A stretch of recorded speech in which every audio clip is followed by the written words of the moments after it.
Stephen, how was the break for the squad?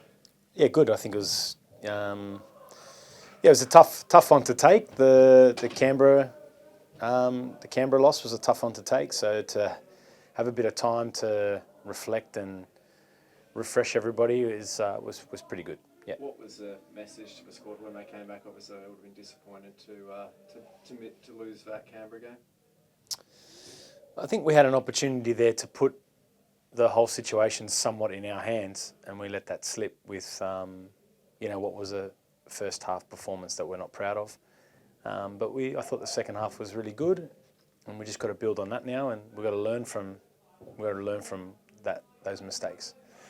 That and elements of the Central Coast game, Newcastle. We've looked into those three. We think there's a lot of missed opportunities there in those three games. Obviously, finals aren't completely out of the realm of possibility. How do you approach these final two games, knowing that it's unlikely, but it's still a chance? This week's an easy one to get up for because it's Sydney FC. They're a fantastic history in the competition. We're playing at a big stadium, Allianz. We're on the same points, so there's lots of things there that we can get motivated for. So I think it's an easy one, motivationally speaking. Yeah. Pardon me. Nat Tatham, obviously, pretty sad news to hear. She's torn her ACL. How's she doing? She's a strong character. So she's obviously in the open hasn't let it get to her too much, but obviously within herself, I think she's extremely disappointed. Not just because of the season that we're having and the trajectory that she was on a personal level, but obviously the futsal thing was a bit of a dream for her.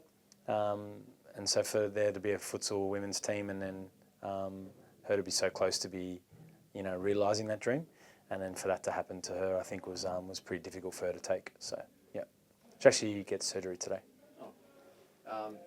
Just on Sydney as well, it's been a very disappointing season, a season that no one predicted for them. Coming in less for themselves. Yep. How wary of them do you have to be? Because even though season long they haven't been good, they still have plenty of. Their quality. Yeah. You can't take them lightly, and I think any team that has taken them lightly has probably paid the price for that. They've still got a very good team, and a lot of those players have won various trophies for the club, and then their recent form's been very good as well. So they've won a few games in a row, and I think there's a bit more of a renewed confidence in there.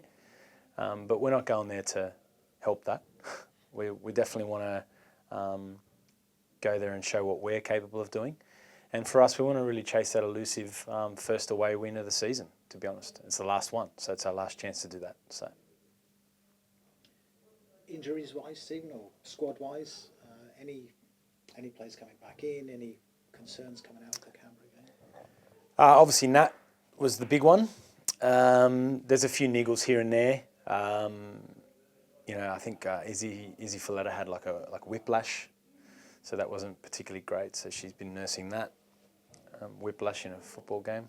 Another bizarre injury for you to deal with. Dr. Peters again. Here we go. Kelly's got a few niggles. She obviously went to the New Zealand camp as well, but I think she'll be fine.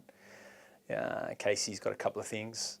So we're just making sure that the 16 people on the plane they're all fit and healthy and ready to fight for 3 points because we need that. Abdul Massi should be back in. So Sydney are the lowest scorers in the competition, I believe, and unfortunately we've struggled for goals on the road at least a little bit this year. It was very, very tight when Glory played them at Sam Kerr earlier in the season. Are you expecting a little bit of an arm wrestle again, potentially? Yeah, definitely. And I think if you look at Ante as a player, he's a very good player for Sydney Olympic. Very good centre back. I feel like, as a kid watching that team, he was a very good player in that regard. And you can see that in his team.